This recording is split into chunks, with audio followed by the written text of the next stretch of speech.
to talk about murder hornets. I don't know a whole lot about them, but it has my attention. And so I want to bring in Allen Lawrance. He's a curator of entomology at Peggy Notebaert Nature Museum of the Chicago Academy of Sciences. I appreciate your time. Thank you for having me. So I understand that there was a tragic incident that took place with these murder hornets, killing a father and son that were ziplining in Southeast Asia. I mean, how rare is that type of situation? Yeah, this really was a tragic event for this family and their community because this is not a common occurrence at all. The murder hornet is a colorful name for the northern giant hornet. And they can be pretty aggressive, but generally, if you leave them alone, they'll leave you alone. So this is a pretty rare event. Wow. Okay, so you said if you leave them alone, they'll leave you alone. And obviously, we don't know all the details to this particular situation. Could it have been that they, in the zip line, went through a nest? Yeah, I believe it may have occurred when they were climbing down from a tree at after they finished ziplining, and they may have just accidentally stumbled upon a nest in the ground, maybe near the base of the tree. Wow.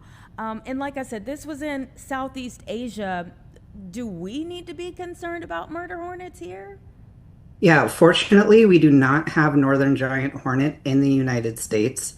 There was a brief introduction of them. They were first spotted in Washington State in 2019, but through extensive effort to search and remove them, they have been successfully eradicated. They hadn't been seen for at least 3 years before they were declared eradicated by the USDA in 2024. Is there a way to survive an incident like this or a sting from one of these giant Asian hornets? Yeah, so one sting itself, unless you have an allergy, isn't is probably not going to be a huge concern. The issue is if you get hundreds of stings, like it sounds like happened in this case. So just generally, if you do encounter an aggressive wasp, calmly walk away from where you think the nest might be, and it'll leave you alone.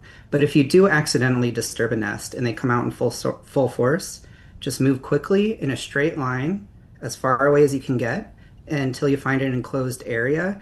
And you want to make sure to protect your head. So that might mean lifting up your shirt. You might expose some of your belly skin, but you want to protect your head from stings more than the rest of your body. Yeah, priorities, I guess, in that type of situation. I guess when I look at this, what would be the closest thing to this that we do encounter here?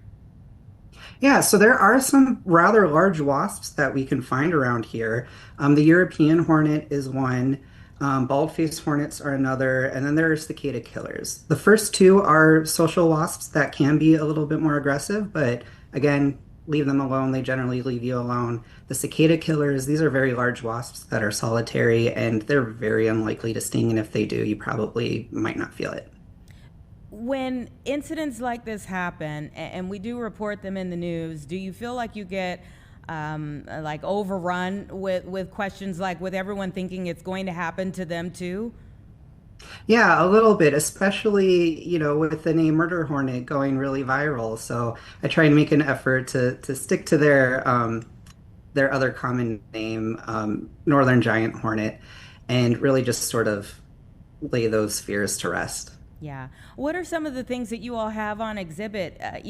Like you said, there's such an interest in these giant Asian hornets. Have you had them on exhibit, or do you have them on exhibit, or maybe some other things that actually draw people in? Yeah, we haven't had them on exhibit. I mean, they are fantastical creatures. They are huge, so they really are really cool to observe, and there are people who do raise them for exhibits. But my favorite exhibit at the museum is our butterfly haven, where we have a greenhouse Mm-hmm. full of tropical butterflies just flying around, no glass between you and them, so you get to see them up close and personal. And we also have some beehives that a beekeeper keeps on our roof. And I'm just bringing that up because uh, honeybees can be prey to the northern giant hornet. Oh, okay. The circle of life. There's always something. One of the things I guess when I'm looking at this too, What are some misnomers about these giant Asian hornets that we just get wrong about them? Yeah, something that we often don't consider is that a lot of wasps in general, not just them, like to eat sweet foods like fruit or nectar, and so they can be pretty good pollinators. A lot of them are predators as well, especially the northern giant hornet.